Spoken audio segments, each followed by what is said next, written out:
gangot, kiributan na. Naluway-luway ko na ginabot, badaw paknit ng durhos ang kibot. Yadi, kibot pa, gangot, kiributan na. Nanin para dukduk ko ang kibot, para sigurado kuha ang kibot. Naluway-luway ko na ginabot, badaw paknit gihapon ng durhos ang kibot, na paraw tampakakibot. Pwede na ini mga padi mga madi, pwede nini pang suda sa bahaw. Habang ani mga padi mga madi nagpapaitaas ako, iniisip ko kung ano ang danis na luto sini na kibot. Angay sini mga padi mga madi, tistingon ta naman ang sisig na kibot. Ora na sindagan na istorya mga padi mga madi, yadi na ang mga mapula na mga kibot. Labunan muna nato ini mga kibot para maglumoy-lumoy ang kibot. Yan iredita na ang kalanta, one click maurag may nakalanta. Takluban ta ng pagkatapos kaladkad na. Maurag man talaga ang sugnaan ta. Yan pag pinit-pinit mga padi mga madi sang kibot, binuruka ta na ang mga kibot. Ingurunting ko lang mga padi mga madi ang kibot. Malangani mga padi mga madi kay nagrulumsi na ang mga kibot. Kibot pa lang mga padi mga madi ko nilalabunan, nalumsi man ang kibot. Pagkatapos nato mga padi mga madi magkaburuka sa mga kibot, hugasan nato ang mga kibot. Siguraduhon lang nato mga padi mga madi na pirmi malinig ang mga kibot. Kaya pirmi pagpuasan ang mga kibot. Paghugasan ang mga kibot. Lalo na mga padi mga madi ang duros ang kibot, puasan hugasan sin mayad kayon dun ang mga burbaybay. Pagkatapos kung ani mga padi mga madi mahugasan ang mga kibot, ingurot-gurot ko sin saragday ang mga kibot. Kay lulutuon nato ini na kibot mga padi mga madi sin sisig na kibot. Mala ngani mga padi mga madi kay nagkagurot-gurot ko na sin saragday ang mga kibot. Yan iridita gyapon ang karaha ta, yan iridita sugnaan ta, nan mabutang kita sindiyo na lana. Yan pagkaladkad san lana mga padi mga madi, binurutang ta na ang pininipinuta na mga kibot na nagbutang kita sin sibuyas nang kinugay-kugay ta. Yan nagbutang kita sin oyster sauce. Yan nagbutang kita sin tawyo nang kinugay ta sin diyo. Yan iburtang ta na ang mga sili na mga mapula. Yan ibutang ta na ang mayonnaise ta. Ubuson ta kay para mas lalong malasa. Simuton ta kay sayang pa. Yan nagbutang kita sin ginisa para mas lalong sumira. Yan kugay-kugayon ta para magsarama ang lasa. Baa kahamot mga padi mga madi san sisig na kibot. Mala nga ni mga padi mga madi kay luto na ang sisig nato na kibot, kaya ipalista na sa platito. Yon, yadi na mga padi mga madi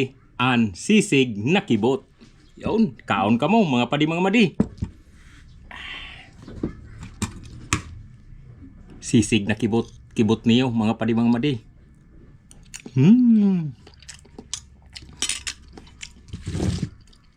The best talaga mga padi mga madi ang sisig na kibot.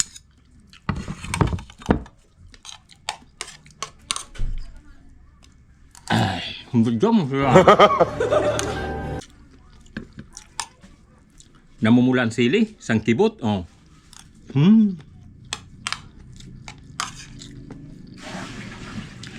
Kibot niyo mga padi mga madi.